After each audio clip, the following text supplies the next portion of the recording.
Hello, I'm Antonia and this is Noel and we are from Boxtail Soup Theatre Company and we're in our studio at the moment. It's early and so it's actually quite pleasant. We've got a fan that doesn't make any noise so we can have it on while we vlog and that is joyous compared to the last week of rehearsals for the new show, which I can honestly say I don't think I've ever been quite so hot whilst trying to think.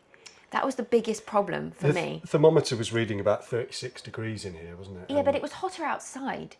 I mean, I think it had got to about 38 outside. We had 2 fans on, didn't we?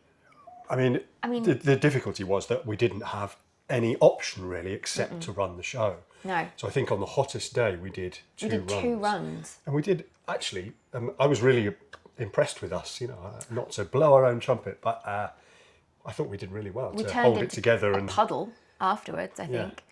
But everybody stayed calm and...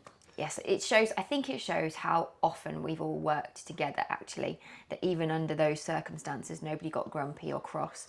I mean, I felt like all of the energy drains out of you, though, doesn't it, when it's that hot? So that's the only trouble when you're trying to be creative. I think that's what I found the most difficult, is I sort of ran out of any ability to make creative decisions or offerings.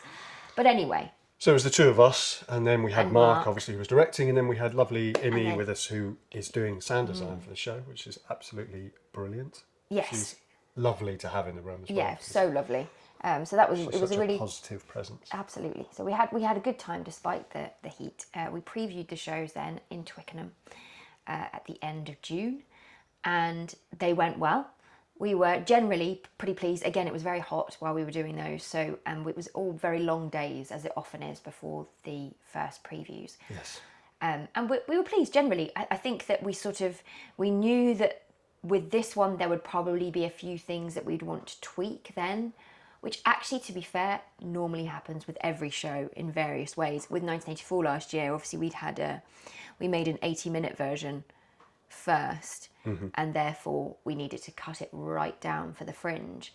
But in fact, it benefited from that anyway. We kept some of those. What we ended up touring, the longer version for touring, then ended up being a sort of hybrid of those two. Yeah, so it's always useful to do the previews and then revisit your ideas after and sort of say, what worked, what didn't. Yeah, and also I feel like with this material, with Poe, and with the nature of the show being several different stories combined together, I felt that it was important to get it in front of an audience, really, and get a sense of the feel of it, because it's very different, isn't it? Again, I feel like we keep... And they're quite weird. They're really weird. So it's hard to gauge for yourself what the impact will be. And whether they make sense, and what makes sense. Like we have a sort of overarching through-line story, and we wanted to see how much of that became obvious to the audience and how much of it was maybe a bit too subtle or... And that was maybe one of the most important things we came away with, Absolutely. Wasn't it? That needed more clarity. Yes.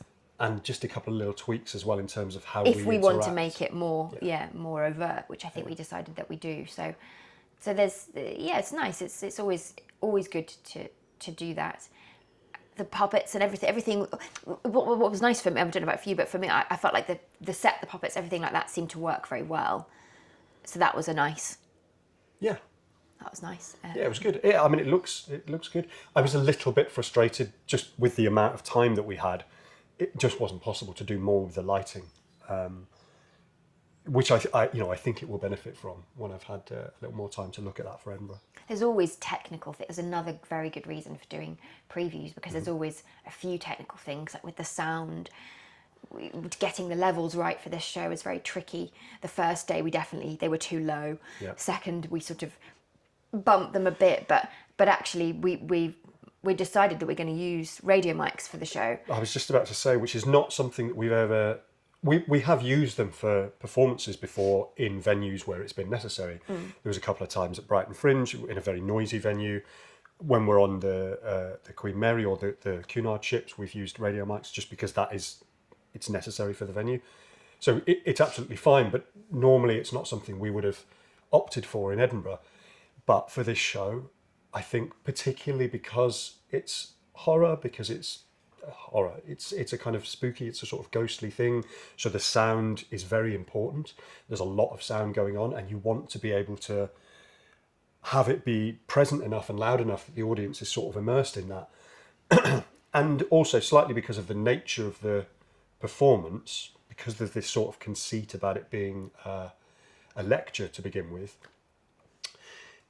it's helpful for us to be to have the audio at a certain level and to be able to be supported vocally. Just I by think it's having quite those, filmic, this by show, having those actually, mics. and Yeah, therefore that's a it's good way nice of to be putting it. able to balance the sound effects, the music, and our voices in a different way from maybe some of our more naturalistic pieces, where with 1984 you want the voices of the characters to be very natural and real compared to the voice of the digital voice of the telescreen, whereas this is different. So we're going to play with that and see how it goes. It'll be interesting.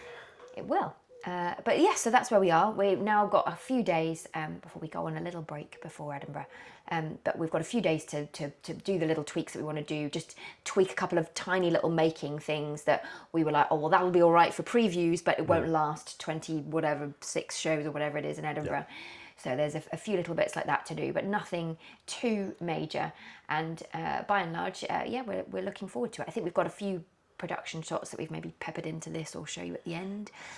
For the new show, which will give you a taster of what it's going to look like. Again, we didn't have very much time to take them, but thankfully this very lovely, one of the techs, is also a photographer, Evie. We'll put a link to her website. She took the photographs for us, so they're great.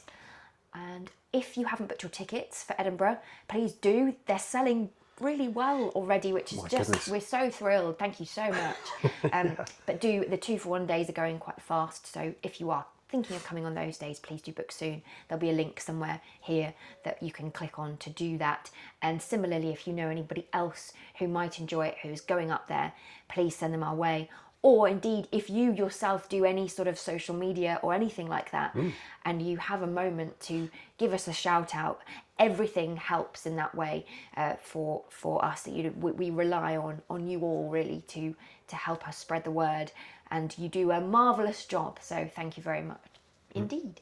Show's on at 12:25 every day of the Fringe in Queendome in Pleasantstone. See you there.